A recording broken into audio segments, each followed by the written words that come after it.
The rain hammered against the window like angry fingers demanding entry. Matching the frantic rhythm of my heart, I folded the tiny yellow onesie with trembling hands. The soft cotton a stark contrast to the rough calluses I'd developed from months of scrubbing floors and serving drinks at Antonio Ricci's estate, 3 a.m, the only time I could be certain he wouldn't catch me. Even the guards relaxed their vigilance during these hollow hours, when even the most devoted soldiers needed rest. Just a little longer, I whispered to the barely there swell beneath my oversized sweater. 16 weeks along, my secret, my miracle. My escape plan's sudden, terrifying complication. I tucked the onesie between layers of plain t-shirts in my duffel bag, burying any evidence of my condition beneath mundane possessions. The doctor's appointment card was already committed to memory. The clinic's address in Toronto burned into my brain, a lifeline located precisely 437 miles from Antonio's reach, or so I hoped. I hadn't always been a prisoner in this gilded cage. 8 months ago, I was just Eliza Moore, 24 years old, exhausted waitress working double shifts at Carlo's, an upscale Italian restaurant that barely kept my rent paid and student loans at bay. That night, I'd spilled a glass of Barolo on a patron's custom suit. Not just any patron, Marco Venuti, Antonio Ricci's right-hand man. I still remember the silence that descended over the restaurant, the way everyone seemed to collectively hold their breath. Marco's face had darkened, his hand instinctively reaching inside his jacket. I'd apologized profusely, offered to pay for dry cleaning with money I didn't have, dabbed at the stain with trembling hands until a different hand, larger, adorned with a heavy gold signet ring, gently caught my wrist. Enough. The voice was deep, quiet, accented. A command wrapped in velvet. Looking up, I'd found myself drowning in eyes so dark, they absorbed the restaurant's dim lighting rather than reflected it. Antonio Ricci hadn't been seated at the table originally. He'd materialized from somewhere in the back of the restaurant, appearing like a shadow solidifying into human form. "Sir, I'm so sorry about your friend's suit. I'll make it right, I promise." My voice had sounded pathetically small, even to my own ears. His mouth had curved into something not quite a smile. Some messes can't be cleaned, only replaced. Then, to my manager who had rushed over, "Bill me for the suit, and for her remaining shift, Ms. Moore." Eliza Moore, I'd supplied automatically, still not understanding what was happening. "Ms. Moore will be leaving with me. She has a new position to fill, not a request. A statement of fact." I'd protested, of course, said I couldn't possibly leave mid-shift. Mentioned responsibilities, rent due in 3 days. He'd simply placed a stack of bills on the table that made my manager's eyes widen, then guided me toward the door with a hand hovering near, but never touching, the small of my back. Outside waited a black Bentley with darkened windows and a driver who opened the door without meeting my eyes. I remember thinking I should run, scream, fight, do anything but slide into that leather interior that smelled of expensive cologne and subtle menace. But I was tired, so tired of struggling, of counting pennies, of working myself to exhaustion. And something in his eyes, not kindness exactly, but a focused interest I'd never experienced, made me hesitate just long enough for curiosity to override caution. That hesitation cost me my freedom. Now, 8 months later, I lived in a wing of Antonio's estate, ostensibly as his personal assistant. I managed his household staff, organized his social calendar, and eventually warmed his bed. Not by force. He'd never needed to resort to that, but through a slow, deliberate seduction that felt like drowning in honey. Sweet, overwhelming, and impossible to escape. I zipped the duffel bag closed, wincing at the sound that seemed to echo through my spacious bedroom. Antonio had given me everything a woman could want. Designer clothes, jewelry, a platinum credit card with no limit. Everything except what I needed most, freedom. My hand drifted to my stomach again. I'd never planned on pregnancy. Antonio was careful, always. But nothing is foolproof, and the tiny life growing inside me changed everything. I couldn't raise a child in this world of shadows and violence, where hushed conversations in Antonio's study sometimes led to people disappearing, where even the gardeners carried concealed weapons. I slid the bag under the bed, knowing I'd retrieve it tomorrow while Antonio attended his monthly meeting with the other family heads. Marco would drive him. along with at least 4 guards. A 2-hour window, my only chance. Sleep eluded me for what remained of the night. When dawn painted my room in hues of gold and rose, I showered and dressed with mechanical precision, applying makeup to hide the shadows beneath my eyes. Antonio noticed everything. One sign of distress or unusual behavior would trigger his protective instincts, which were really just another form of control. I made my way to the dining room where breakfast awaited us every morning. Antonio was already there, reading something on his tablet, a cup of espresso steaming beside him. He wore a charcoal gray suit that hugged his broad shoulders perfectly. His dark hair slicked back from a face that belonged on Renaissance paintings, all sharp angles and aristocratic features. Buongiorno, tesoro. He didn't look up immediately, but I felt his awareness of me like a physical touch. Good morning, I replied, taking my usual seat to his right. A maid immediately appeared with my tea. Ginger, not my usual Earl Grey. I froze. Antonio's eyes flicked up then, catching my expression. You've been nauseous in the mornings. Ginger helps with that, I'm told. My heart stuttered. How had he noticed? I'd been so careful, always making it to the toilet before getting sick, running the shower to mask any sounds. Just a stomach bug, I managed, forcing a smile. Nothing serious. His dark eyes lingered on my face for a moment too long before returning to his tablet. If it persists, Dr. Maloney will visit. I don't like seeing you unwell. I nodded, unable to form words around the panic climbing up my throat. Dr. Maloney was Antonio's private physician, who treated his family members and top lieutenants. If he examined me, my secret would be exposed immediately. I feel much better today, I lied, sipping the tea to appease him. It actually did help settle my churning stomach, which only increased my unease at his perceptiveness. Good. He set down his tablet and gave me his full attention, a rare and unsettling experience. Antonio's focus was a tangible force, like standing in a spotlight. The meeting today will run long. Family business. Don't wait dinner for me. I nodded again, hope flaring bright and dangerous in my chest. Will Marco be with you? And Stefano, Paolo, and Dante. He named his most trusted guards. Why do you ask? I shrugged, aiming for casual.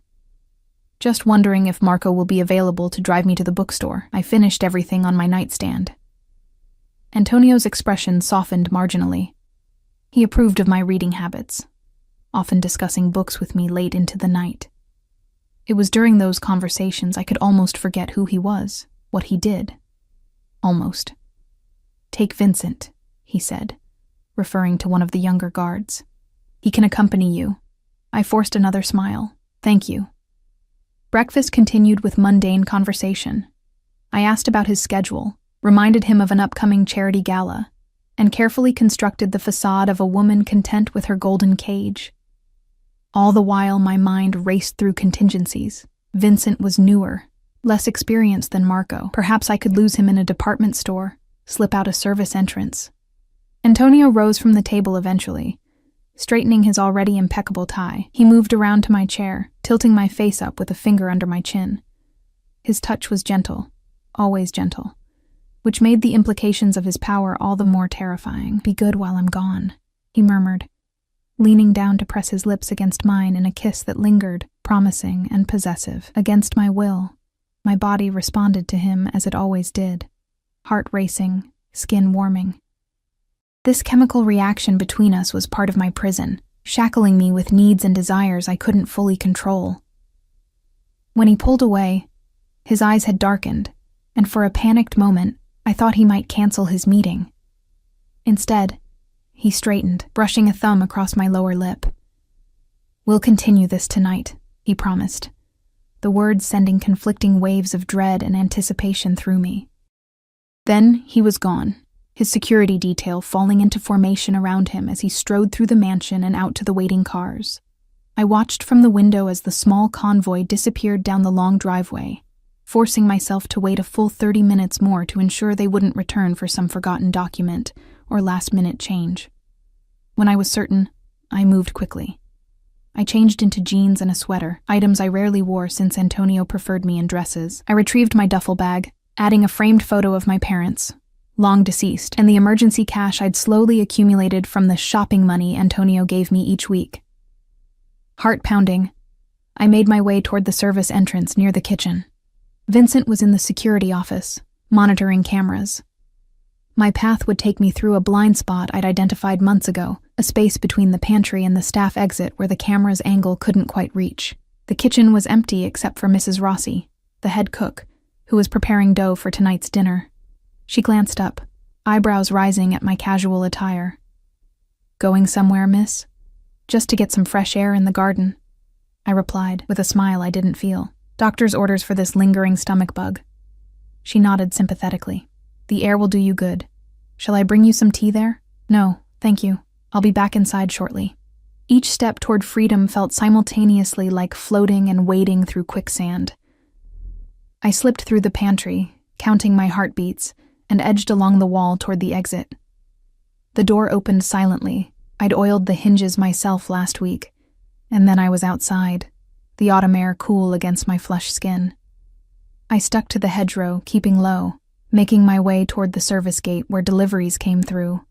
Unlike the main entrance, this gate was manned by only one guard, typically the newest or lowest-ranking member of Antonio's security team. Today, it was Leo, barely 22, and still eager to impress. I'd made a point of being kind to him, bringing him coffee during cold morning shifts, remembering details about his mother in Sicily, building an alliance I hoped would now pay dividends. I approached openly, waving as if this were the most natural thing in the world. "Morning, Leo," I called, forcing brightness into my voice. He straightened immediately. "Miss Moore, I didn't know you were going out today." I rolled my eyes conspiratorially. Last-minute errand for the boss, birthday gift for his sister, this was calculated. Leo was new enough that he might not know Antonio was an only child. He wants it to be a surprise, so... I pressed a finger to my lips. Leo hesitated, his training warring with his desire to please. "I should call Vincent to drive you. Vincent's busy with security checks," I lied smoothly. "Antonio said I could take a taxi to the boutique and back. It's just downtown, 15 minutes away." I glanced at my watch. "The shop closes for a private client at 11, so I really need to hurry." Another hesitation, shorter this time. "I should log this." "Of course," I agreed readily. "But maybe after I'm gone, if Vincent hears, he'll insist on coming along, and then the surprise will be ruined." I leaned closer, lowering my voice. "Between us, I think Antonio's testing Vincent's attention to detail, to see if he notices I've slipped away." This tipped the scales. Leo nodded, understanding the implicit message. Don't be the one to ruin the boss's test. "The taxi is meeting me just outside," I added, cementing the lie. "I'll be back before lunch." Leo pressed the button to open the service gate. The grinding mechanism sounded like freedom, like hope, like terror. I thanked him with a brilliant smile and walked. Not ran, never ran, through the opening and down the service road that would lead eventually to the main highway. Once out of sight of the gate, I pulled out my burner phone, purchased months ago during a rare supervised shopping trip hidden in the lining of my winter coat, and called for an actual taxi to meet me at the gas station a mile away. Then I began walking, each step carrying me further from luxury and closer to uncertainty. I was halfway to the gas station when the sound of an engine made me freeze. It was too soon for Leo to have raised an alarm, too soon for anyone to be looking for me. But paranoia had become my constant companion, and I ducked behind a large oak tree, peering around its trunk as a black sedan slowed beside the spot where I'd been walking. The window lowered, revealing a middle-aged woman with a concerned expression. "Are you all right, dear?" she called. "Do you need a ride somewhere?" A civilian, an ordinary person. The relief made me dizzy. "I'm fine," I replied, emerging from behind the tree, embarrassed by my reaction. "Just waiting for my taxi." "It's meeting me at the gas station," she frowned. "That's still a fair walk. I'm headed that direction if you'd like a lift." Every instinct screamed caution, but she was clearly not one of Antonio's people. Just a good Samaritan. And every minute I remained on this road was another minute I could be spotted. "Thank you," I said, approaching her car. That's very kind. The woman introduced herself as Margaret, a retired school teacher headed into town for her weekly bridge game. She chatted amiably about the unseasonable cold, her grandchildren in Boston, the rising price of groceries, normal concerns from a normal life that felt alien to me after months in Antonio's world. "And where are you headed, dear?" she asked as we approached the gas station. "Toronto," I said, the word tasting like freedom on my tongue. "Just need to catch a taxi to the bus station." Margaret's eyebrows rose. "That's quite a journey. Family there?" "A fresh start," I replied, offering no further explanation. Something in my tone must have communicated more than my words, because Margaret's expression softened with understanding. She didn't ask more questions, just pulled into the gas station and wished me luck with a warmth that brought unexpected tears to my eyes. The taxi arrived 15 minutes later. I directed the driver to the bus station in the neighboring town rather than the local one, another precaution against being found too quickly. During the ride, I kept checking the rear window, half expecting to see one of Antonio's black SUVs appearing in pursuit. At the station, I purchased a ticket for the next bus to Buffalo, which would depart in 40 minutes. From there, I would cross into Canada and continue to Toronto. The clerk barely looked at me as he processed my payment in cash, giving no indication that my face meant anything to him. Why would it? Despite Antonio's prominence in certain circles, he kept a low public profile. His power operated in shadows, not spotlights. I found a seat in the furthest corner of the waiting area, positioning myself to watch both the entrance and the large windows overlooking the parking lot. Every person who entered sent a jolt of adrenaline through my system, but none were the broad-shouldered figures of Antonio's security team. The minutes crawled by. I tried to eat a granola bar from a vending machine but couldn't manage more than a few bites. My phone, my real one, not the burner, remained switched off and buried at the bottom of my bag. By now, Vincent had surely discovered my absence. How long before he alerted Antonio? Before the full might of Antonio's organization mobilized to find me.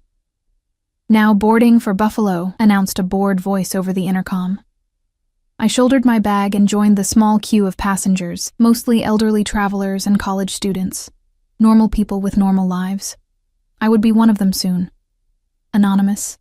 Free. The bus was half empty, allowing me a row to myself. I took the window seat, pressing my forehead against the cool glass as the engine rumbled to life. Outside, pigeons scattered across the parking lot, taking flight in a synchronized panic that made my heart stutter. I scanned the lot frantically, seeking the cause of their alarm, and saw him, not Antonio. Marco. He stood beside a black Escalade, sunglasses concealing his eyes, phone pressed to his ear. He wasn't looking toward the bus, wasn't moving toward the station, yet. My body went cold, then hot, then numb. How had they found me so quickly? Leo must have called Vincent despite my instructions, or perhaps the cameras I'd thought I'd avoided had caught me after all. Antonio's reach was longer, his resources greater than I'd calculated. The bus pulled away from the station, and Marco's head turned, tracking the movement. For one terrible moment, I thought he'd seen me, but the tinted windows of the bus protected me from view. Still, I slid down in my seat, using my duffel bag as a shield between me and the window as the bus lumbered onto the main road. I didn't breathe properly until we'd been driving for 20 minutes, the station far behind us. Even then, I remained vigilant, studying each vehicle that passed or followed us for too long. When we stopped at a rest area halfway to Buffalo, I stayed on the bus, ignoring my bladder's protests. I couldn't risk being seen, couldn't risk stepping out into the open. The 4-hour journey to Buffalo felt like 40. By the time we arrived, my nerves were frayed, my muscles cramped from maintaining tension for so long. I waited until all other passengers had disembarked before making my own exit, scanning the new station for familiar faces. Nothing, no one. I hurried to the women's restroom, locking myself in a stall to finally relieve my screaming bladder and collect my thoughts. The border crossing would be the next challenge. I had my passport. Antonio had never restricted my documents, confident in other means of keeping me tethered to him. But crossing international boundaries meant security cameras, official records of my passage, breadcrumbs for Antonio to follow. But I had no choice. Toronto offered the anonymity of a major city and, more importantly, the specialized prenatal clinic I'd researched obsessively. My baby, our baby, would need careful monitoring due to my medical history. A heart murmur I'd had since childhood meant pregnancy carried additional risks. Risks I couldn't ignore even while running for my freedom. I splashed water on my face, reapplied minimal makeup, and tried to look like someone with nothing to hide. In the mirror, a pale woman with huge blue eyes stared back at me, fear visible despite my efforts. I took several deep breaths, straightened my shoulders, and recited the mantras that had kept me going these past weeks. I am stronger than I look. This child deserves better. I will not live in fear. The taxi queue outside the station moved quickly. When my turn came, I requested a ride to the Peace Bridge border crossing, and the driver nodded without interest. This close to Canada, such crossings were routine. "Business or pleasure in Canada?" he asked, making conversational small talk as we drove. "Visiting family," I lied smoothly. "My sister just had a baby." "Nice. Boy or girl?" "Girl." They named her Emma. The fabrication came easily, details flowing to support the fiction. Antonio had taught me this unwittingly. I'd watched him create convincing narratives on the fly during business calls, spinning webs of half-truths that entrapped listeners in their plausibility. At the border crossing, I joined the pedestrian line, passport in hand, rehearsing my cover story. The line moved steadily forward until suddenly it was my turn, my passport being examined by an officer whose face betrayed no emotion. "Purpose of your visit to Canada?" "Visiting my sister and her new baby in Toronto." "Length of stay?" 2 weeks. "Where are you staying?" "With my sister, at 247 Brunswick Avenue." The address I'd memorized for the clinic altered slightly. "Anything to declare?" "No, sir." He stamped my passport, barely looking at me. "Enjoy your stay in Canada, ma'am." Just like that, I was through, on Canadian soil. Still not safe. Nowhere would be truly safe as long as Antonio lived, but further from his immediate reach. I hailed another taxi on the Canadian side, directing it to the nearest car rental agency. Using the fake ID I'd obtained months ago, another precaution planned during sleepless nights, I rented a nondescript gray Honda and headed for Toronto, 3 hours northeast. The highway stretched before me, Canadian farmland rolling past my windows. For the first time since leaving the estate, I allowed myself to think beyond the immediate next step. I had enough cash for 2 months in a modest apartment if I budgeted carefully. The clinic appointment was scheduled for next week. I would need prenatal vitamins, proper food, winter clothes as my pregnancy progressed, and the Canadian winter deepened. I would need a job, something that paid cash, something that wouldn't require extensive background checks. Waitressing again, perhaps, though the irony of returning to the profession that had delivered me to Antonio in the first place wasn't lost on me. Most of all, I would need to disappear. New name, new appearance, new life.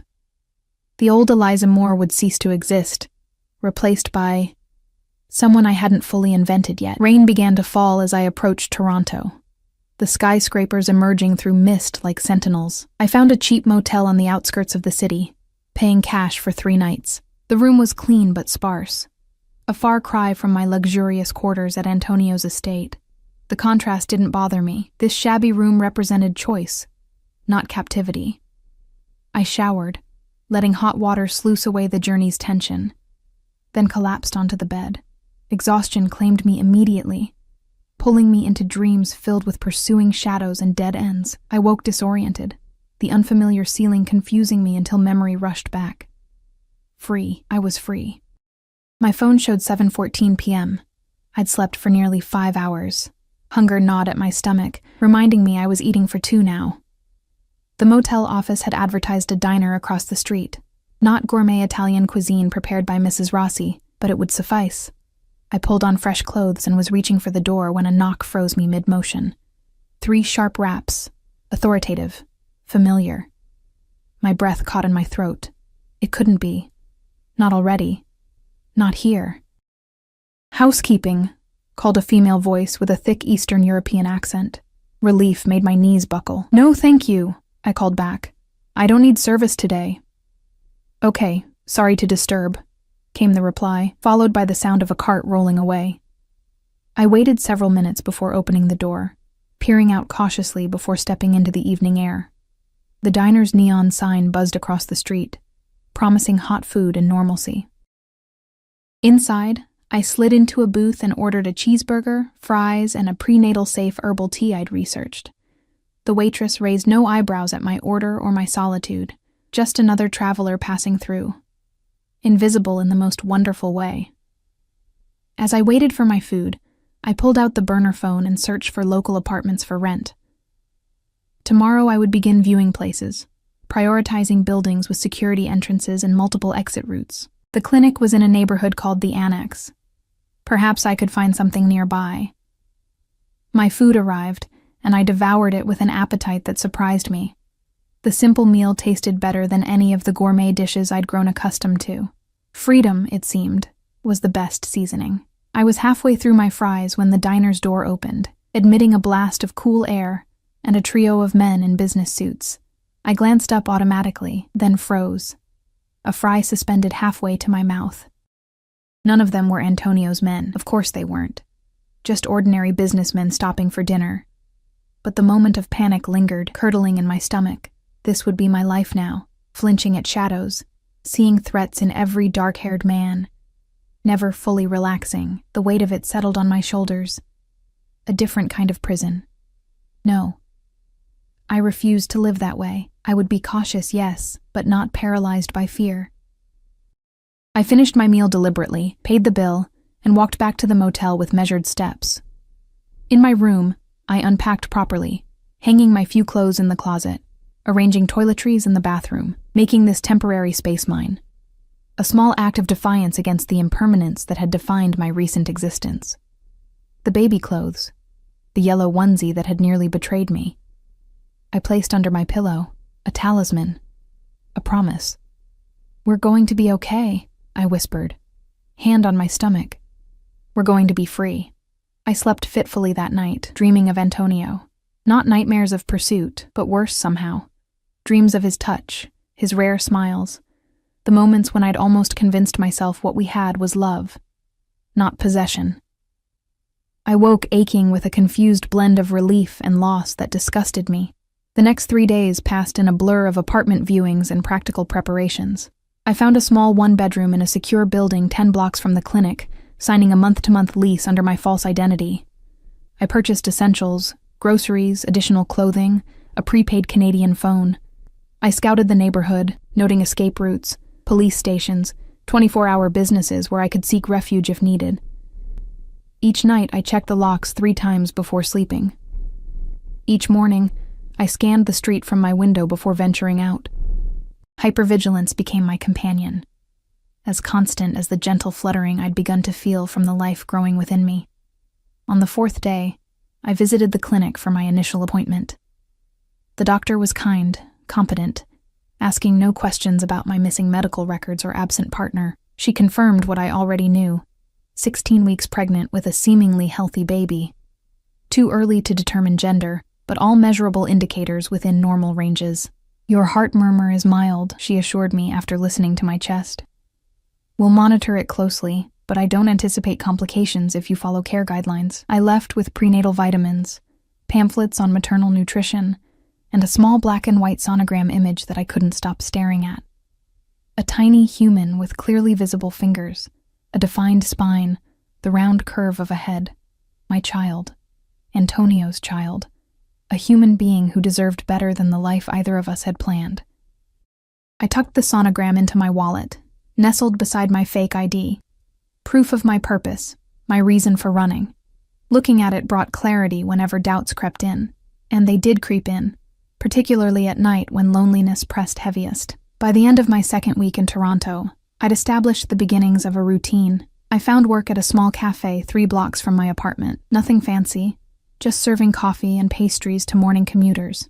The owner, May, was a Chinese-Canadian woman in her 60s who asked few questions and paid in cash at the end of each shift. My pregnancy wasn't showing enough yet to raise questions, and I'd invented a convenient fiction about a husband in the military, deployed overseas, to discourage personal inquiries.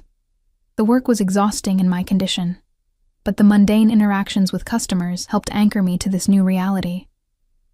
Each "thank you" and "have a nice day" exchanged with a stranger reinforced that I was just another person now, unremarkable, unworthy of a second glance. At night, I researched childbirth classes, pediatricians, childcare options, planning for a future that still felt precarious, but increasingly possible. I even allowed myself to browse baby furniture online, though I purchased nothing that couldn't be abandoned at a moment's notice.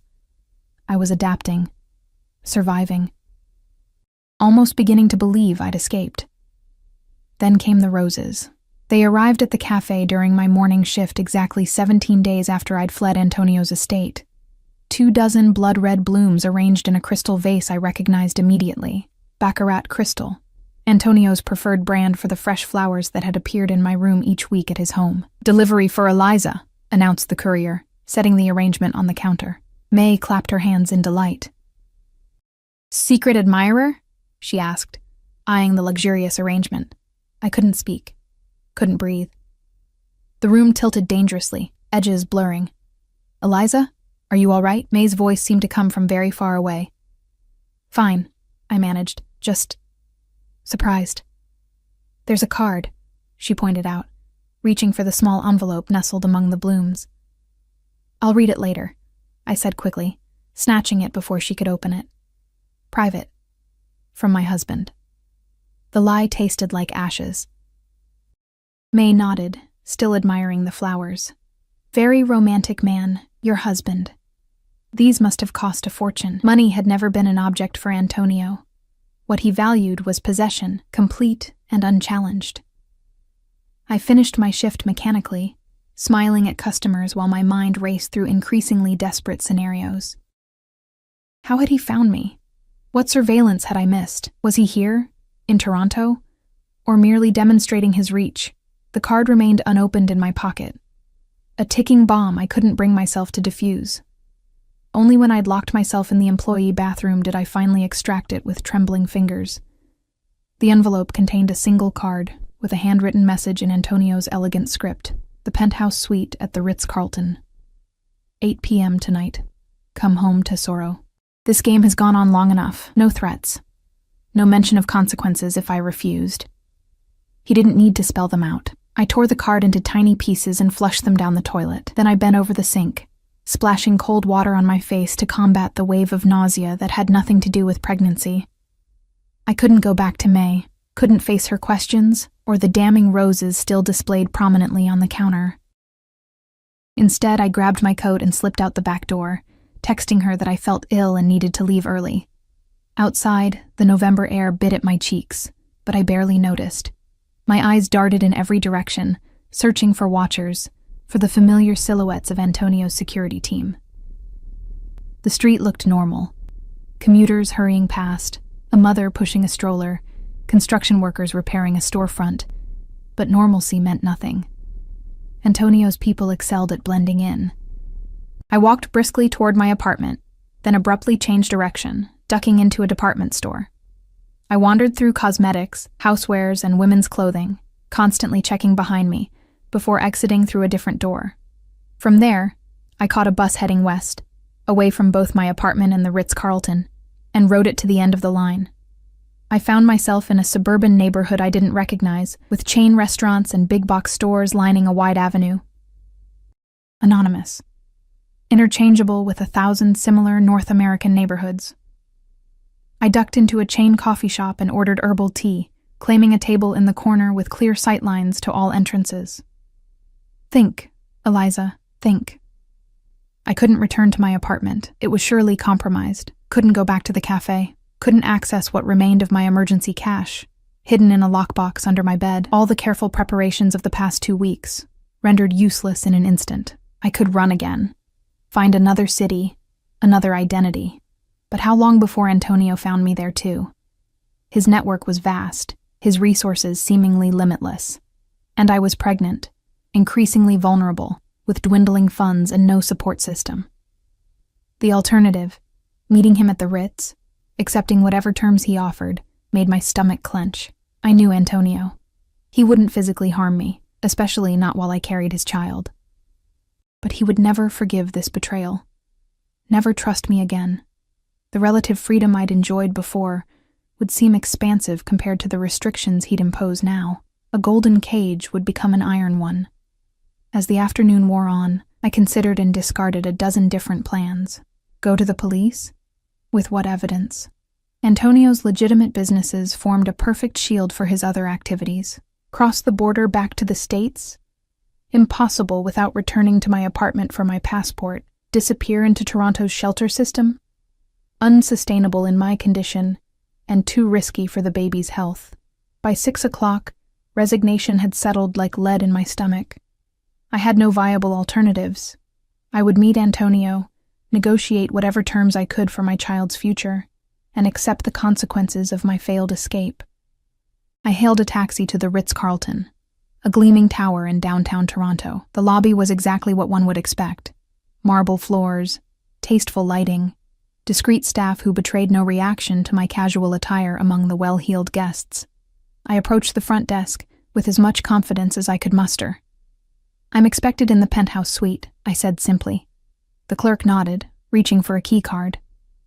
"Mr. Ricci mentioned you would be arriving, Ms. Moore. The private elevator is to your right." Of course he'd used his real name. Antonio didn't need aliases or subterfuge. His power was such that he operated in plain sight, confident in his untouchability. The private elevator required the key card to access the penthouse level. As it ascended, I studied my reflection in the mirrored walls.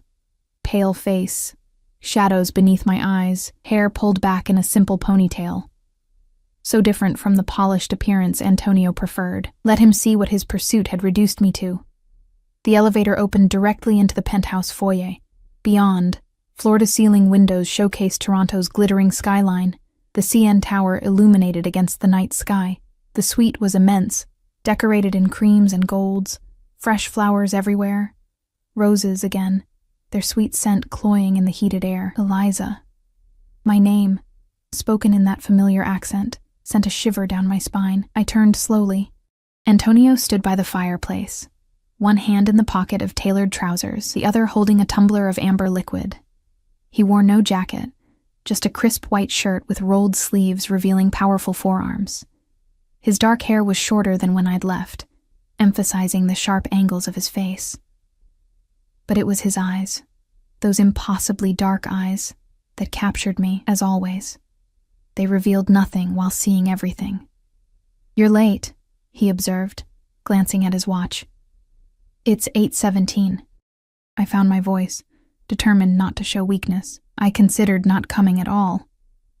A slight incline of his head, acknowledging the point. Yet here you are. You didn't leave me many options. I left you none. He took a sip of his drink. That was the point. He gestured to a sitting area near the windows. Sit. You look tired. I remained standing. How did you find me? The question provoked something like disappointment in his expression. You know better than that, Tesoro. I never lost you. A cold weight settled in my chest. The border crossing? Among other things. He set his glass down and approached, moving with the fluid grace that had always reminded me of a predator. Did you really think I wouldn't have systems in place? That I wouldn't be alerted the moment your passport was scanned? He stopped an arm's length away, close enough that I could smell his cologne, sandalwood and cedar, expensive and familiar. My traitor body responded with a surge of awareness I despised. You've been watching me all this time, I realized aloud. The apartment, the cafe, of course. You're mine, Eliza. I protect what's mine. The possessive declaration should have angered me, but exhaustion dulled my reactions. Why wait? Why let me believe I was free for over 2 weeks? Something complicated crossed his features. I was curious to see what you would do, where you would go. His eyes drifted to my stomach, still mostly flat beneath my sweater. What you were hiding from me. My hand moved instinctively to cover my abdomen. How long have you known? Suspected? Since before you left. Confirmed? The day after, when I found your hidden prenatal vitamins. His jaw tightened. You should have told me. Would it have mattered? Would you have let me go? A harsh laugh escaped him. Go? Why would I ever let you go? He moved closer, backing me against the window. And now that you carry my child, never. His hand came up to cup my face, thumb brushing my cheekbone in a touch so gentle it nearly undid me. This was Antonio's most dangerous weapon, the contrast between his implacable will and his tender gestures. the illusion of choice within absolute control. "I'm not going back," I said, injecting steel into my voice. "Not to be a prisoner. You were never a prisoner, Eliza." "What would you call it then?" "I couldn't leave the estate without guards. Couldn't speak to anyone without your knowledge. Couldn't make a single decision about my own life." His expression darkened. "I gave you everything. Security, luxury, a position at my side few women would ever achieve. Everything except freedom." "Freedom," he repeated, the word sounding foreign on his tongue. "To do what? Return to working double shifts for tips? To that apartment where the heat failed every winter? To dodging your landlord on the first of each month?" His fingers tightened slightly on my jaw. "I saved you from that life. I didn't ask to be saved. No one who needs saving ever does." He released me and stepped back, retrieving his drink. "You're being dramatic, Tesoro. You had freedoms. You managed my household, organized events, accompanied me to business dinners. Traveled with me to Milan, to Paris. Always under watch, always within the boundaries you set." He shrugged, unmoved. "The world is dangerous, particularly my world. That's exactly why I left," I said, my voice rising despite my determination to remain calm. "I won't raise our child in that environment. Surrounded by violence, by criminal activity, by fear." The glass in his hand stilled halfway to his lips. "Our child," he repeated softly, eyes dropping again to my stomach. "A son?" "I don't know yet. It's too early to tell." Something shifted in his expression then, a softening I hadn't anticipated. He set his glass down and approached me again, this time dropping to one knee before me. Before I could react, he pressed his palm flat against my abdomen, his large hand spanning almost the entire slight swell. "My child," he murmured, reverence mixing with possessiveness in his tone. "My blood." I remained frozen, unsure how to respond to this unexpected vulnerability. Antonio had never spoken of wanting children, had never indicated family life was part of his vision for us, yet the naked longing on his face as he touched the evidence of his progeny was unmistakable. "Family is everything, Eliza," he said, still kneeling. "Everything I do to build a legacy, to create something that will outlast me." He looked up, dark eyes intense. "This child changes everything." "How?" I asked cautiously. "How does it change anything?" He rose smoothly to his feet. "You will come home. Both of you will come home. But things will be different." "Different how?" "You want freedom? I will give you parameters within which you can move freely. You want safety? I will increase security, ensure no harm ever comes to either of you." His hand cupped my face again. "You want recognition? I will marry you, make you officially mine in the eyes of the world." The offer stunned me. Antonio had never mentioned marriage before. In his world, legal ties were complications, potential vulnerabilities, that he would consider it now. "Marriage doesn't solve the fundamental problem," I said slowly. "Your business, your lifestyle, cannot be changed entirely," he interrupted, "but can be adjusted. Legitimate enterprises expanded, certain other activities delegated or discontinued." I stared at him, searching for deception and finding none. "You would do that? For the child?"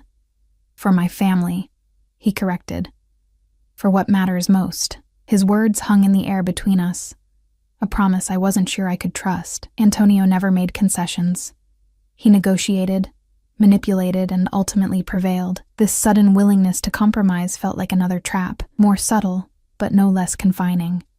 "I need time," I said finally, "to think about what you're offering." Antonio's expression hardened. "You misunderstand, Tesoro. This isn't a negotiation where you walk away to consider terms.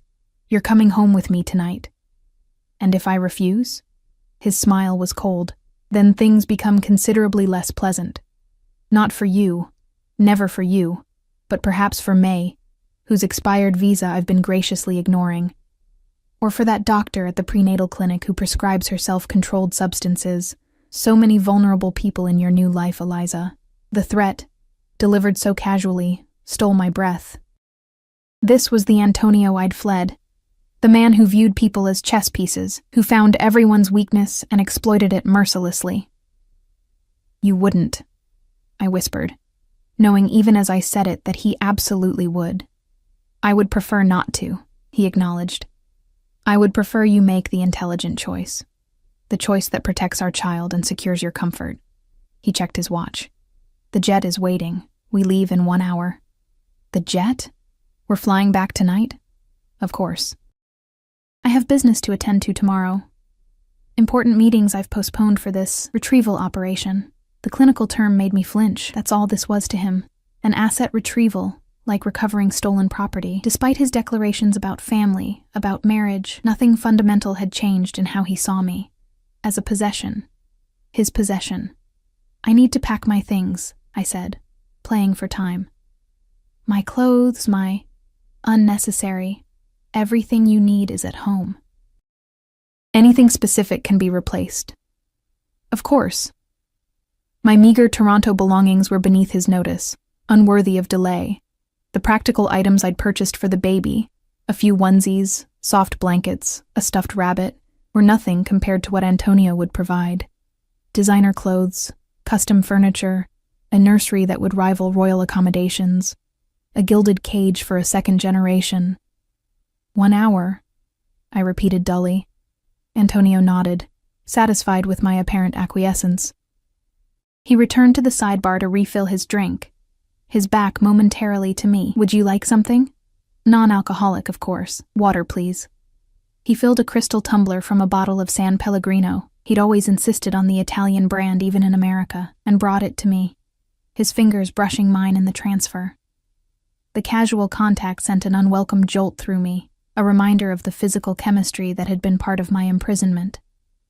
Sit, he suggested again, gesturing to the plush sofa.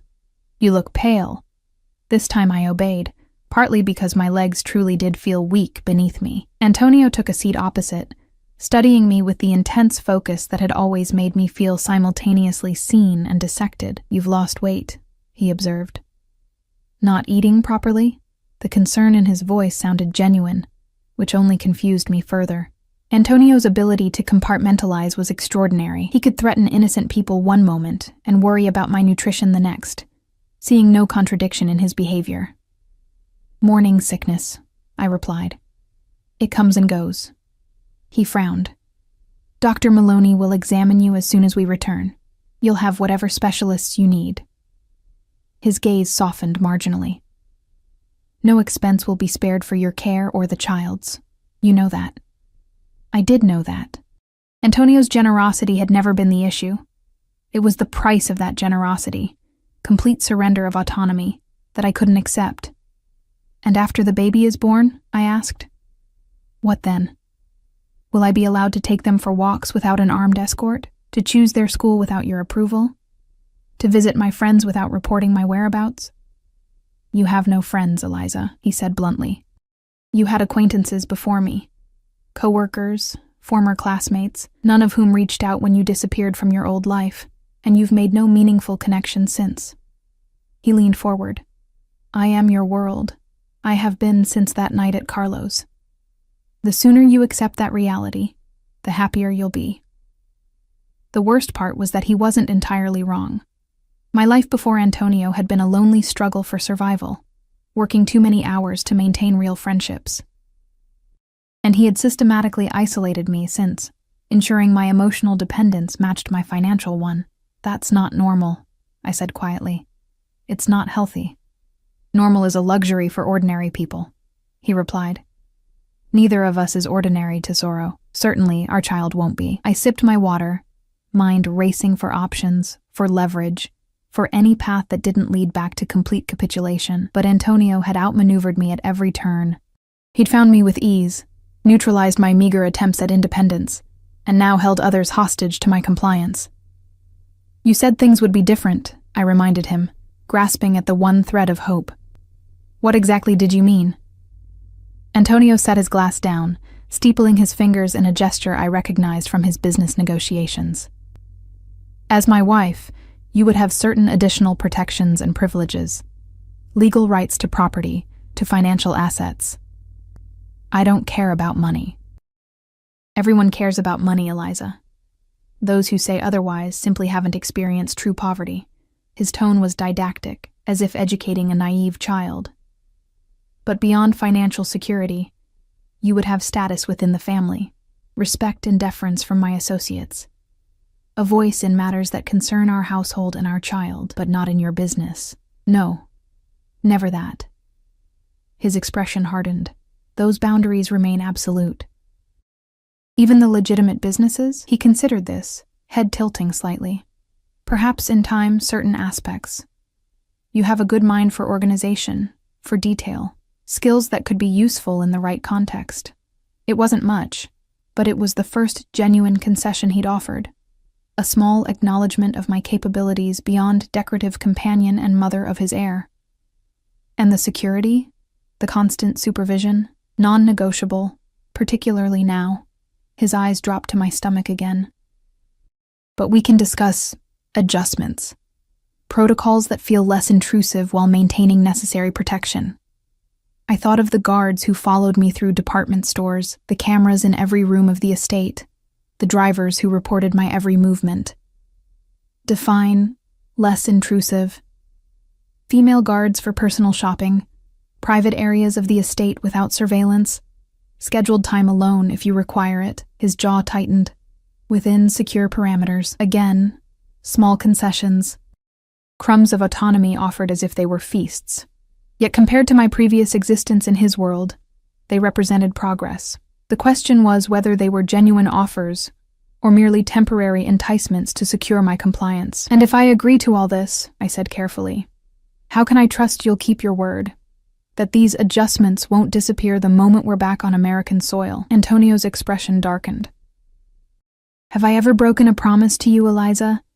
Ever said one thing and done another? I had to admit he hadn't. Antonio's peculiar moral code included absolute honesty with those in his inner circle. He might omit information, might manipulate through selective truth. But outright lies were beneath him. No, I conceded. But this situation is different. I betrayed you. Ran from you. Most men would. I am not most men, he interrupted sharply, and you are not dealing with a wounded male ego.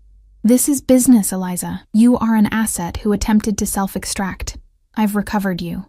Now we renegotiate terms to prevent future extraction attempts. His clinical framing should have offended me, but there was something almost reassuring in his pragmatism. Antonio approached everything as a transaction, a series of calculated moves.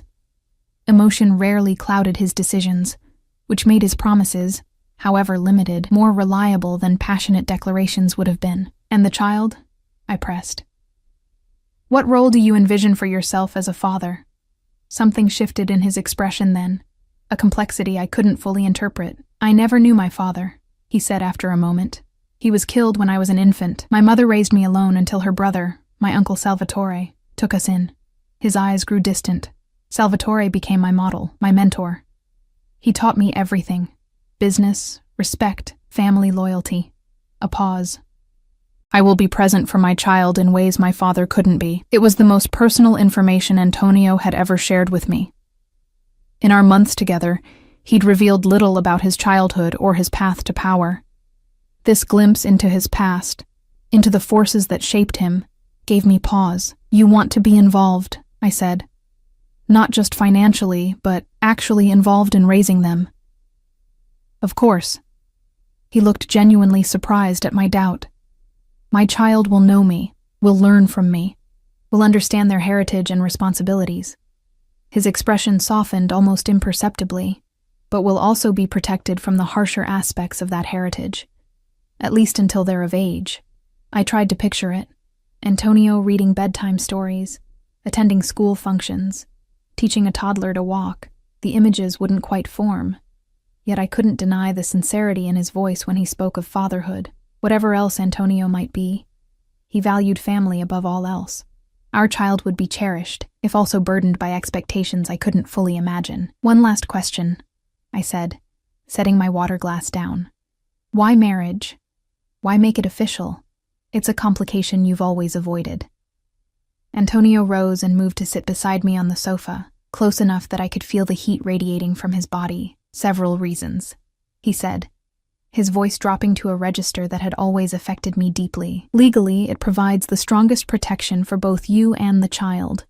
Strategically, it sends a message to potential rivals about your importance to me." He reached out, tucking a strand of hair behind my ear, his fingers lingering against my skin. "And personally, I find I want it. Want you to bear my name, want that commitment between us." His candor caught me off guard. I'd expected a purely practical explanation, not this hint of emotional investment.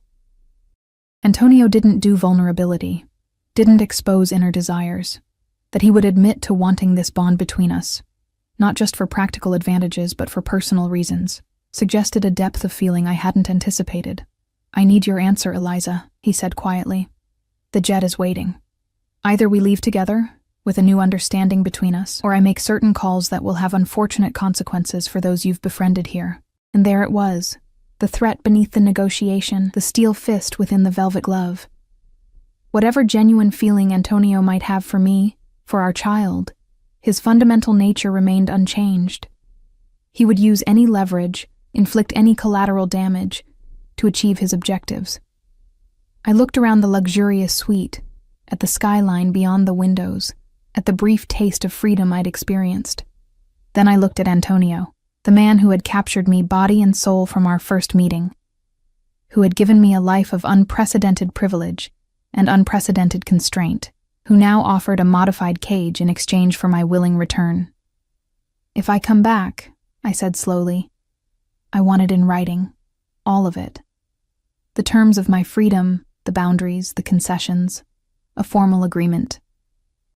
A smile curved his lips, not the cold one from earlier, but the rare, genuine expression that transformed his face from intimidating to devastatingly handsome. "A contract? How very American of you, Tesoro." "I'm serious, Antonio. I know you are." He reached into his jacket pocket and withdrew a folded document, which is why I had this prepared before I came. Of course he had. Antonio was always 3 steps ahead, anticipating my moves before I made them. I took the papers with unsteady hands, scanning clauses about personal security protocols, private areas of the estate, financial provisions, educational trusts for the child.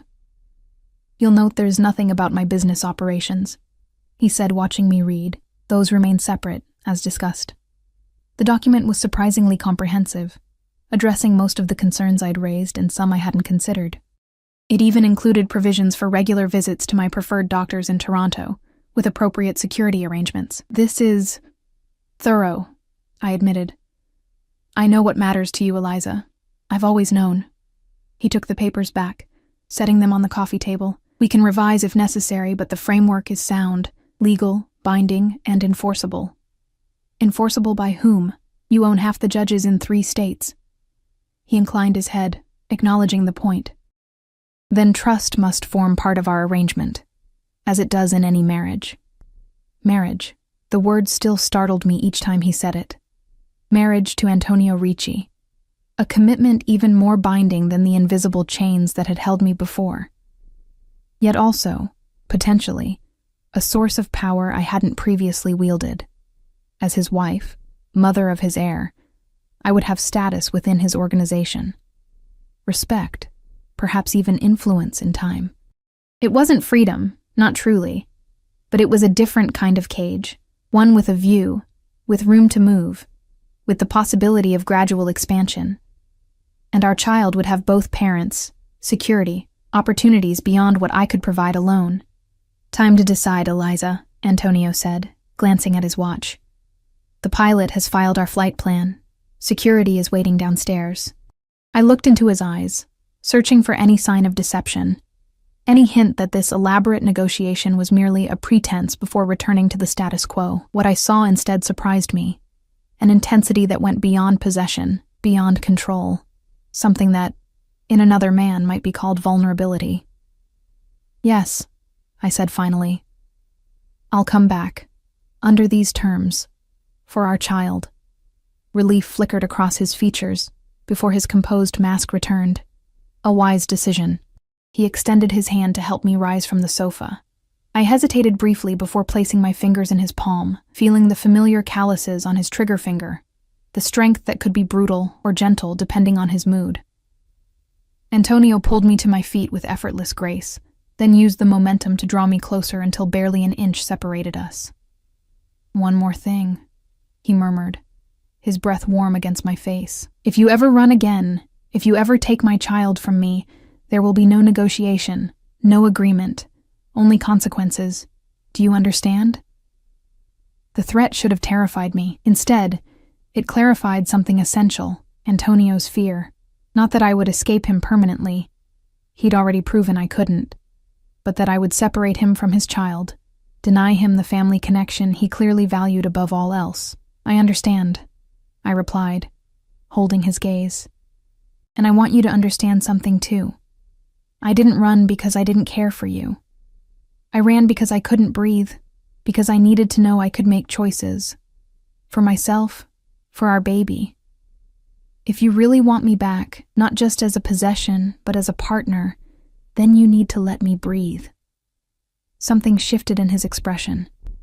Surprise, perhaps at my boldness, or at the implicit admission that I cared for him despite everything.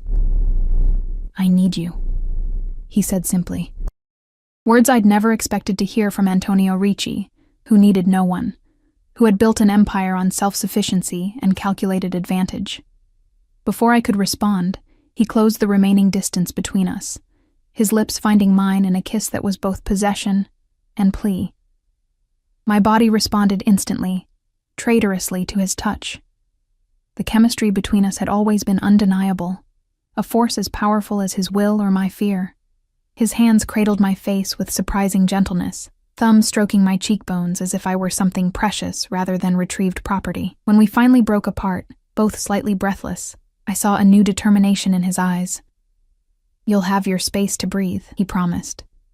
"But you'll do it by my side, as my wife, as the mother of my child." "When?" I asked. "This wedding you've suddenly decided is necessary?" "Next week. Small ceremony at the estate. Just family and the necessary witnesses." His tone made it clear this detail had already been arranged, another decision made without my input. I stiffened. "That's exactly what I'm talking about, Antonio. You've already planned everything, haven't you? Without asking what I might want?" He frowned slightly. "It's more secure that way, private, protected. It's also another example of you making unilateral decisions about my life." I stepped back, creating space between us. "If we're going to try this new arrangement, this partnership you claim to want, then it starts now, not after the paperwork is signed, not after we're back on your territory. Now." Antonio's eyes narrowed, but he didn't immediately dismiss my objection. I could almost see the calculations running behind those dark irises, weighing the benefits of asserting control against the value of securing my willing cooperation. "What would you prefer?" he asked finally, the question itself a concession. "A month," I said. "Time to adjust to this new reality, to see if you're serious about the changes you've promised." I gestured to the contract on the table. "Time to have my own lawyer review that agreement." His eyebrows rose. "You have a lawyer?" "I will," I countered. "One not on your payroll, independent counsel." A muscle ticked in his jaw. "That creates security concerns." "Then vet them. Run your background checks. But I need someone looking out for my interests, not yours." Again, that calculating pause. Then, unexpectedly, a slight smile. "You've changed, Tesoro, grown claws while you were away." "I've always had them.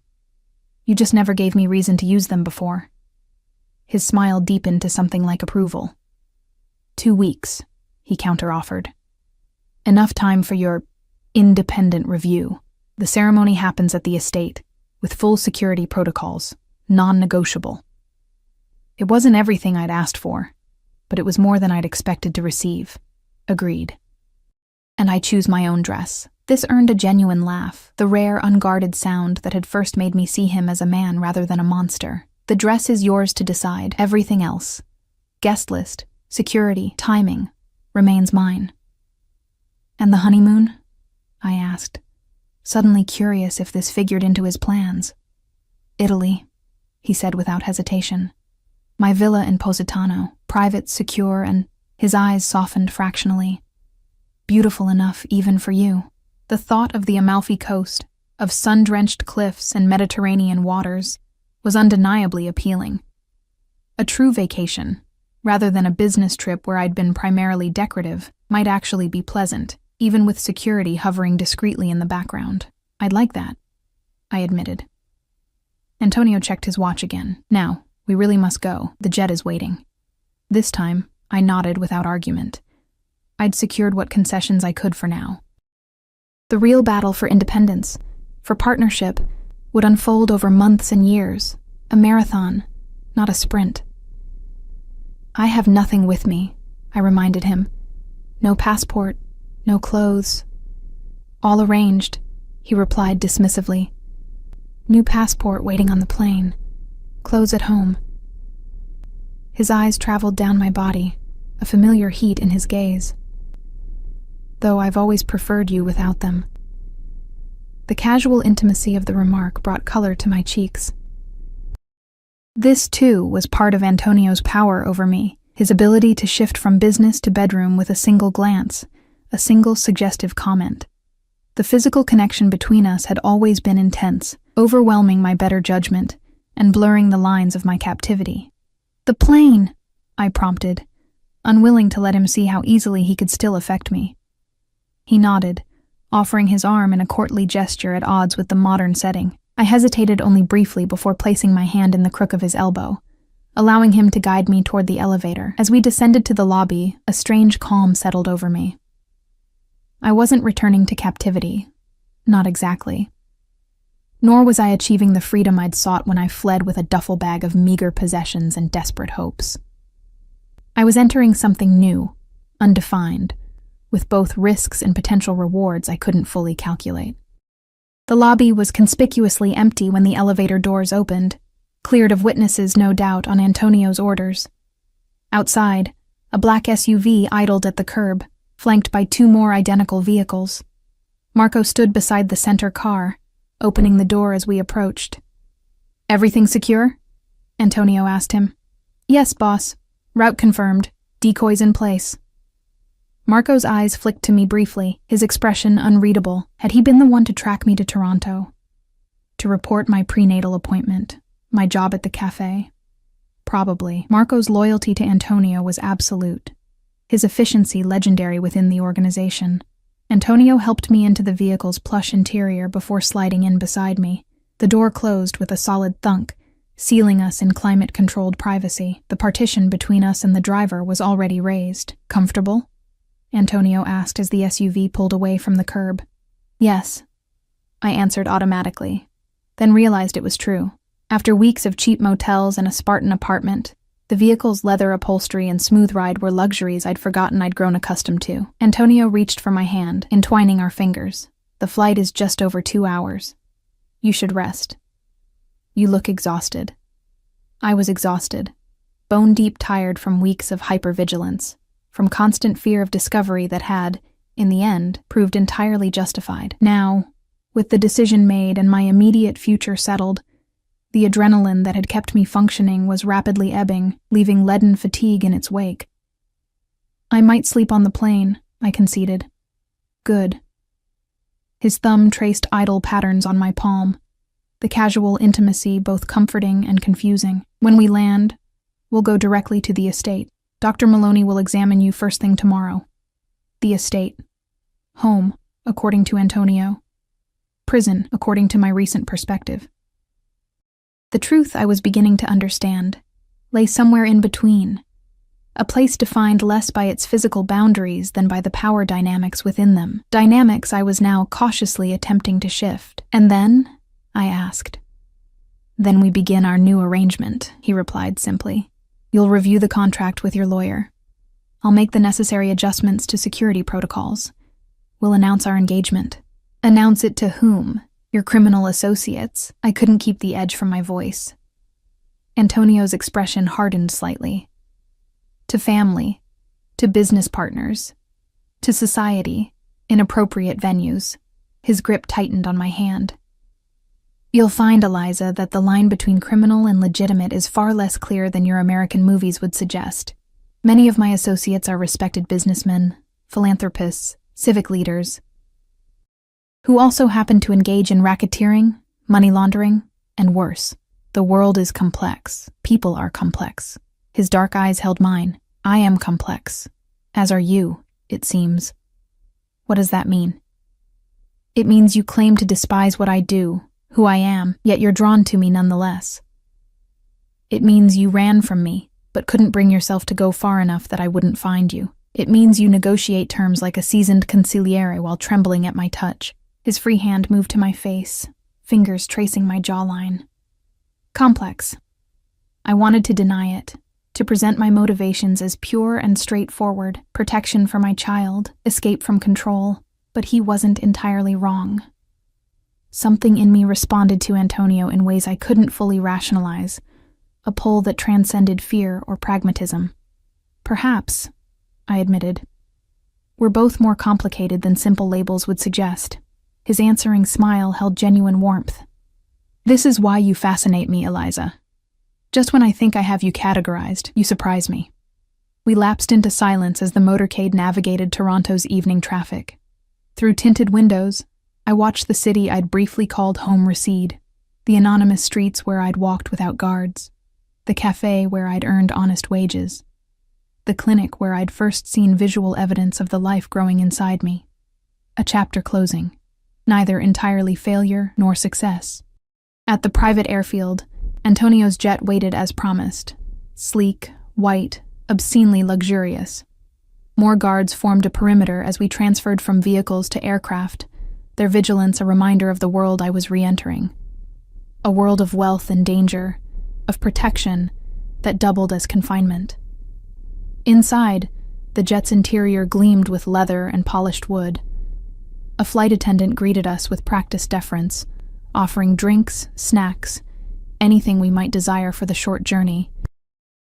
I declined everything except water, suddenly overwhelmed by the transition from my modest Toronto existence back into Antonio's rarefied atmosphere. Antonio guided me to a plush seat, buckling me in with proprietary care before taking his place opposite. As the engines hummed to life and the plane began to taxi, he studied me with an intensity that might have unnerved me weeks earlier. "Second thoughts?" he asked quietly. I considered lying, then decided against it. Our new arrangement, whatever it proved to be, should begin with honesty. Many. But also certainty that this is the right choice for our child. He nodded, apparently satisfied with this answer. Rest now, tesoro. Everything else can wait until we're home. Home. The word still felt complicated, loaded with contradictions.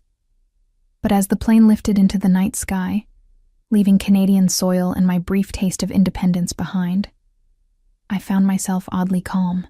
The future stretching before me wasn't the freedom I'd sought, nor the captivity I'd fled. It was something uncharted, a negotiated space between Antonio's control and my autonomy. I placed a protective hand over my stomach, over the child who had changed everything, who had driven me to flee, and ultimately brought me back under modified terms. This small life, not yet visible to the world, had already reshaped power dynamics that had seemed immutable. "We're going to be okay," I whispered, echoing the promise I'd made in that motel room so many nights ago. Different circumstances, different context, but the same essential truth. I would protect this child, find a way forward, create a life that balanced safety and freedom. Across from me, Antonio watched with those perceptive dark eyes, missing nothing. He reached across the space between us, placing his hand over mine on my stomach, our child sheltered beneath the touch of both parents. "Yes," he agreed softly. "We are." And for the first time since I'd entered his world, I believed it might actually be true.